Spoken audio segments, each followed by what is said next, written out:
प्रिय विद्यार्थियों, इस वीडियो में आप सबों का स्वागत है। आज हम लोग हिंदी व्याकरण के संधि चैप्टर का बाकी भाग पढ़ेंगे। इसके पूर्व हमने एक वीडियो बना चुका है। यदि आप लोग उसे नहीं देखे हैं तो प्ले लिस्ट में जाकर देख लें। तो आइए शुरू करते हैं। इसके पूर्व के वीडियो में हम अयादी संधि से पहले तक पढ़ चुके थे। अब हम अयादी संधि से आगे पढ़ेंगे। तो अयादी संधि क्या है, ये इसके बारे में जानते हैं।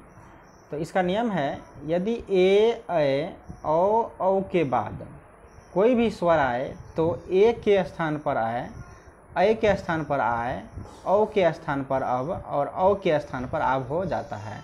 इसे ही अयादी संधि कहते हैं। उदाहरण देखिए, ने जमा अन, नयन। यहाँ ने का वर्ण विच्छेद यदि करते हैं तो न हलंत ए आता है और फिर क्या है, अन है।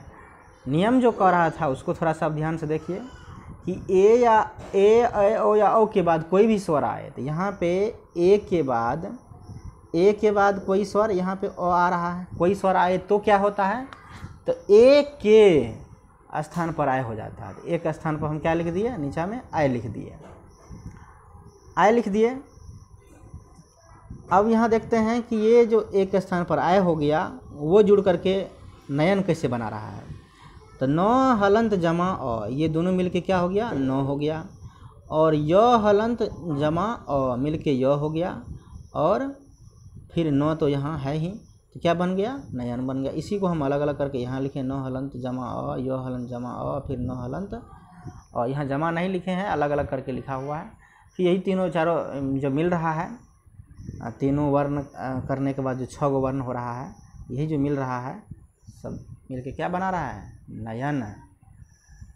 इसी प्रकार से गायिका का भी है। इसके बाद अन्य उदाहरण यहाँ पर भी है। यहाँ पो जमा अन होगा, पावन होगा। यहाँ पे पो जमा अन पवन होगा। उसी प्रकार से भव जमा उक बराबर भावुक हो जाएगा। यहाँ पे कैसे हुआ है ये सब गौर से देखिए। दिक्कत है तो कमेंट कर सकते हैं। ऐसे एक उदाहरण हम बढ़िया से समझा दिए हैं। फिर आगे चलते हैं। इसका पहचान क्या है, यदि अयादी संधि युक्त शब्दों में अधिकांशतः अ हलंत या व हलंत वर्ण आते हैं, लेकिन इसके पहले कोई भी आधा वर्ण नहीं आता है। इसके बाद यहाँ अपवाद है एक ठो, गवाक्ष। अब चलते हैं अगला संधि पे। स्वर संधि का जितना भेद था वह समाप्त हो गया। अब हम व्यंजन संधि के बारे में पढ़ेंगे। व्यंजन संधि, इसका परिभाषा है, व्यंजन के बाद में स्वर या व्यंजन आने पर उसके मेल से जो विकार उत्पन्न होता है, जो परिवर्तन होता है, उसे ही व्यंजन संधि कहते हैं। व्यंजन के बाद में स्वर आएगा या फिर व्यंजन आएगा तो उसका नाम हो जाएगा व्यंजन संधि। लेकिन शुरू में क्या रहेगा, व्यंजन रहेगा। इसका उदाहरण है, वाक जमा इस बराबर वागिस। यहाँ पे वाक में क हलंत है और यही इसका पहचान है कि कोई व्यंजन है, कोई वर्ण व्यंजन है। इसके बाद इसका बहुत सारा नियम है। अब एक एक करके इसका नियम हम लोग पढ़ेंगे। यहाँ ये जो व्यंजन संधि उसका उदाहरण है, थोड़ा सा ये समझ लेते हैं एक बार पहले। वाक जमा इस जो है, वागिस जो बन रहा है, यहाँ पे वा क हलंत जमा दीर्घ ई सौ, वाक जमा इस लिखा हुआ है। ये वागिस बन रहा है, अर्थात क हलंत और दीर्घ ई जब मिल रहा है तो यहाँ ग हो जा रहा है, तो कुछ परिवर्तन हो रहा है। इसीलिए यहाँ पे इसका नाम हो जाएगा व्यंजन संधि। क्यों, तो यहाँ शुरू में व्यंजन है और अंतिम में क्या, इधर क्या है, स्वर है। इधर स्वर रहेगा या फिर व्यंजन रहेगा, कुछ भी रहेगा। अगर यहाँ स्वर व्यंजन है तो इसका नाम व्यंजन संधि हो जाएगा। जगत जमा नाथ, यहाँ तो हलंत जो है वह व्यंजन है, यहाँ पे नौ हलंत जो है वह व्यंजन है। यहाँ व्यंजन और स्वर के साथ संधि हो रहा है, यहाँ व्यंजन और व्यंजन के साथ संधि हो रहा है। तो यहाँ पे तो जमा तो हलंत जमा नाथ जो है, तो हलंत बदल गया यहाँ पे नौ पे, मतलब कुछ नौ हलंत में बदल गया है, यहाँ कुछ ना कुछ परिवर्तन हो रहा है। तो जब कोई भी व्यंजन के साथ कोई व्यंजन या स्वर मिलता है तो उससे जो विकार होता है, उसमें जो परिवर्तन होता है, उसी को हम व्यंजन संधि कहते हैं। अब हम लोग व्यंजन संधि के कुछ नियम हैं, उस नियम के बारे में पढ़ेंगे। अब पहला नियम है, यदि वर्ण के प्रथम वर्ण, यदि वर्ग के प्रथम वर्ण, सॉरी यहाँ वर्ग था, यदि वर्ग के प्रथम वर्ण, वर्ग कहने का मतलब यहाँ पे हुआ कवर्ग। जब कहेंगे तो कवर्ग मतलब हो जाएगा क ख पूरा, क ख ग घ अंग, जितना है सारा आ जाएगा इसमें। चवर्ग कहेंगे इसी प्रकार से, टवर्ग तवर्ग कहेंगे तो वो पूरा जो है आएगा। यहाँ है यदि वर्ग के प्रथम वर्ण क च ट त प, कवर्ग का क, चवर्ग का च, टवर्ग का ट, तवर्ग का त के बाद किसी भी वर्ण का तीसरा, किसी वर्ण का तीसरा आएगा या चौथा वर्ण आएगा। तीसरा चौथा में से क्या आएगा, कवर्ग का तीसरा हो जाएगा ग, चवर्ग का हो जाएगा च, छ, जो आ जाएगा। यहाँ पे दूसरा चीज़ लिखा हुआ, यहाँ पे यहाँ जो लिखा हुआ, यहाँ पे इसका कवर्ग का ही चौथा लिखा हुआ घ, तीसरा या चौथा आएगा। या फिर क्या आएगा, अंतस्थ वर्ण आएगा, अंतस्थ वर्ण आएगा यर लव, या फिर कोई भी स्वर आ जाएगा तो प्रथम वर्ण के बदले में अपने ही वर्ग के तीसरे वर्ण में वो बदल जाता है, अपने ही वर्ग के तीसरे में बदल जाता है। यहाँ पर देख लीजिए, इसको शॉर्टकट में लिखे हुए हैं। यदि कवर्ग क च ट त प के बाद ये सब रहेगा या ये सब रहेगा या कोई स्वर रहेगा तो क बदल जाएगा, क हलंत बदल जाएगा ग में, ग हलंत में, च हलंत बदल जाएगा ज हलंत में, ट हलंत बदल जाएगा ड हलंत में। इस प्रकार से इसका परिवर्तन हो जाएगा। अब देखिए इसका उदाहरण कैसे है। दिक जमा गज, दिक जमा गज, यहाँ द हर्षई क हलंत दिक जमा गज है, यहाँ क हलंत है, इसके बाद क्या आ रहा है, ग आ रहा है। कहने का मतलब क हलंत के बाद कोई तीसरा वर्ण आए तो ग आ रहा है इसी का, तो क्या होगा अब, तो अब होगा क हलंत फिर किस में बदलेगा, इसी के तीसरे वर्ण में बदलेगा, ग हलंत में ही बदलेगा। तो यहाँ पे क्या हो गया, क हलंत का फिर यहाँ पे ग हलंत हो गया, आधा ग हो यहाँ पे लिखा हुआ है, दर्शी का फिर ग संयुक्त ज, दिग्गज। उसी प्रकार से जगत जमा ईश है, जगदीश है, ऋक जमा वेद है, ऋग्वेद है, अच जमा अंत है, अजंत है। यहाँ जिसका अर्थ लिखें जिससे जिताना जा सके। इसी प्रकार से इसका दूसरा उदाहरण है। अब हम चलते हैं नियम अगला पे, और उदाहरण है एक एक करके आप लोग देख लीजिएगा ध्यान से।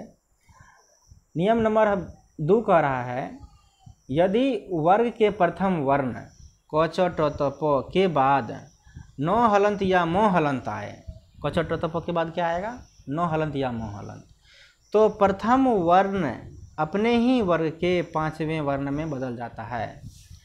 कहने का मतलब यदि क च ट त प के बाद नौ या मो आएगा तो क बदल जाएगा अंग में, ये सब अपने अपने के पांचवें वर्ण बदल जाएगा सब ठो। यदि इस सब के बाद ये नौ हलंत या मो हलंत आता है तो यहाँ देखिए जगत जमा नाथ, तो हलंत आया है और इसके बाद क्या आया, नौ हलंत आया है, नौ आया है। इसको हम वर्णित करेंगे, नौ हलंत जमा आ होगा ना, फिर थो है, तो नौ हलंत यदि क च ट त प के बाद नौ हलंत या मो हलंत आए तो क्या हो जाता है, क हलंत बदल जाता है अंग हलंत में। तो यहाँ पे जगत जमा नाथ, तो हलंत है तो किसमें बदलेगा, नौ हलंत में। तो यहाँ तो हलंत बदल गया है नौ हलंत में, यहाँ देखिए आधा नौ लग गया है, नौ संयुक्त। उसी प्रकार से वाक जमा मैं, यहाँ क हलंत बदल गया है अंग में, अंग हलंत में। इसी प्रकार से सट जमा मुख, सन्मुख हो गया है। ये नियम नंबर 2 के अनुसार सारा पहला वर्ण जो था वह पांचवा में बदल गया है। तो ये नियम समाप्त हुआ, इसका उदाहरण है, इसको भी आप गौर से देख लीजिए। अब नियम नंबर 3 पे चलते हैं। यदि मो हलंत के बाद स्पर्श वर्ण आए तो मो हलंत को स्पर्श वर्ण के अंतिम वर्ण बदल देते हैं। यदि अंतस्थ ऊष्म या संयुक्त वर्ण आए तो म हलंत को अनुस्वार में बदल देते हैं, और यदि कोई स्वर आए तो दोनों को जोड़ देते हैं। यहाँ देख लीजिए ध्यान से।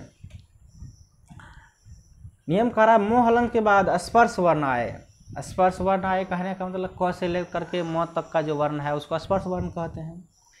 यदि म हलंत के बाद, यहाँ म हलंत के बाद जो आ रहा है तो ये स्पर्श वर्ण है, तो क्या हो जाएगा, तो म हलंत को स्पर्श वर्ण के अंतिम वर्ण बदल देते हैं। स्पर्श वर्ण जो होगा, स्पर्श वर्ण यहाँ पे जो है इसका ये क ख छ छ का वर्ण है, जो च छ ज झ या, तो इसका जो अंतिम वर्ण होगा ज छ का वह क्या हो जाएगा, या हो जाएगा। इसीलिए अब म हलंत के बदला में क्या हो जाएगा, वह या हलंत हो जाएगा। इसीलिए यहाँ पर बन गया संजय। उसी प्रकार से यहाँ सम जमा तोष है, संतोष हो गया। यहाँ पे संतोष कैसे हुआ सो देख लीजिए।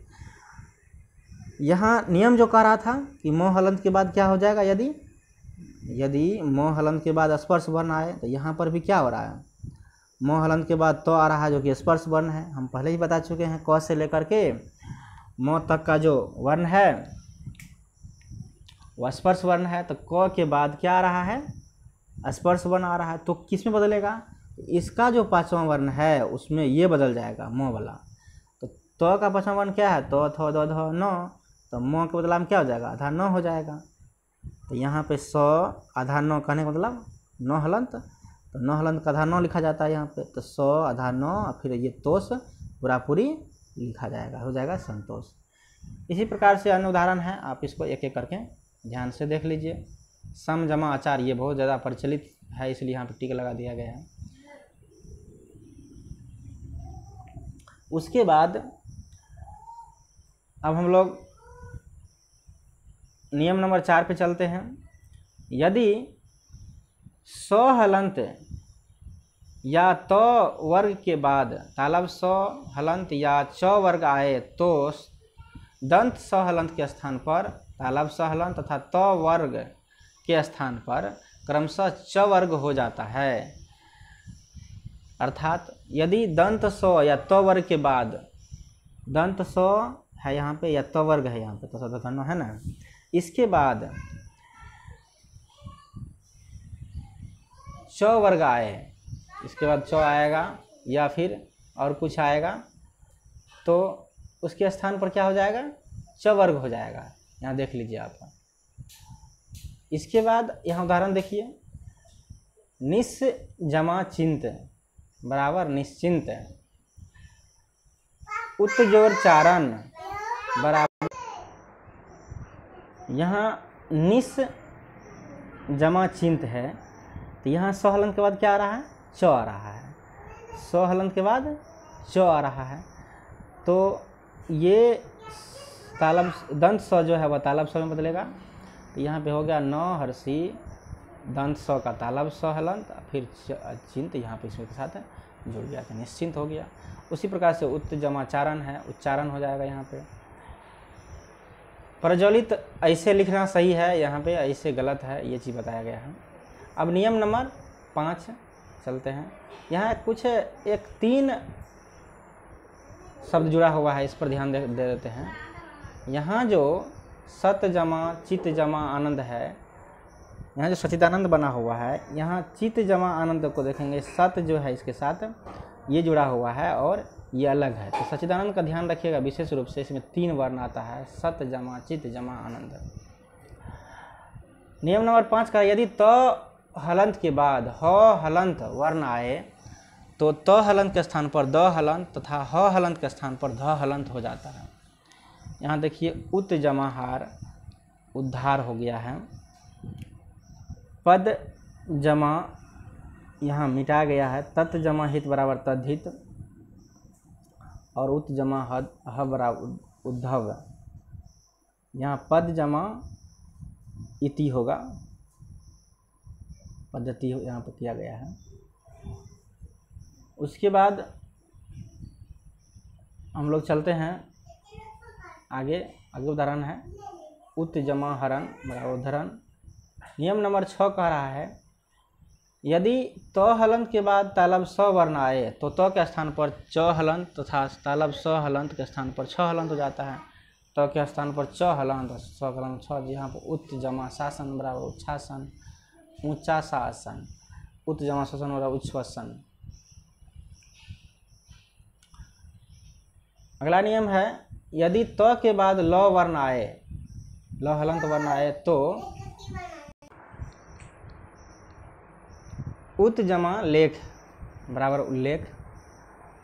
त के बाद ल वर्ण आए तो त के स्थान पर ल हलंत हो जाता है। यहाँ पे त जमा के देखिए क्या हो रहा है, त हलंत के स्थान पर, यहाँ पे इसके स्थान पर ल हलंत हो रहा है। कोई इसमें विशेष बात नहीं है, छोटी मोटी बात है। अब आगे बढ़ते हैं। नियम नंबर 8, यदि किसी स्वर के बाद छ हलंत आए तो दोनों के मध्य च हलंत का आगम होता है। आगम मतलब आ जाता है। यहाँ देख लीजिए, स्वर कोई रहेगा उसके बाद छ आएगा तो क्या आ जाएगा, च हलंत का आगम हो जाएगा। तो च हलंत इस बीच में आ जाएगा। यहाँ पे आप देख लीजिए, स्वर रहेगा तो स्वर तो रहबे करेगा, उसके साथ ही इसमें छ रहेगा तो च बीच में आ जाएगा। देखिए विच्छेद, तो वर्षी च नहीं था, च आ गया, छेद यहाँ हो गया, विच्छेद हो गया। अनुच्छेद, अनु जोड़ अनु जमा छेद, आ जोड़ जमा छादन, आच्छादन। यहाँ देख लीजिए, च आके जुड़ रहा है एक्स्ट्रा। इसी प्रकार से आगे उदाहरण है। नियम नंबर 9, यदि किसी स्वर के बाद दंत स हलंत तथा थ हलंत वर्ण आए तो दंत स के स्थान पर मूर्धन स तथा थ के स्थान पर ठ हो जाता है। यहाँ देख लीजिए, स्वर के बाद स हलंत जमा थ हलंत रहेगा तो वहाँ हो जाएगा स्वर के बाद ठ हलंत। अनु जमा स्था, अनुष्ठा, यहाँ स हलंत बदल गया, ईदन स हलंत हो गया मूर्धन स हलंत में। प्रति जमा स्था, यहाँ पे किस बदल गया, प्रति, और ये शब्द हलंत बदल गया, दंत स बदल गया मूर्धन स में, और थ बदल गया ठ में, प्रतिष्ठा। यहाँ पर भी यहाँ पर थ बदल गया ठ में। इस प्रकार से ये वीडियो यहीं समाप्त करते हैं और आगे बात हम अगले वीडियो में बताएंगे। धन्यवाद।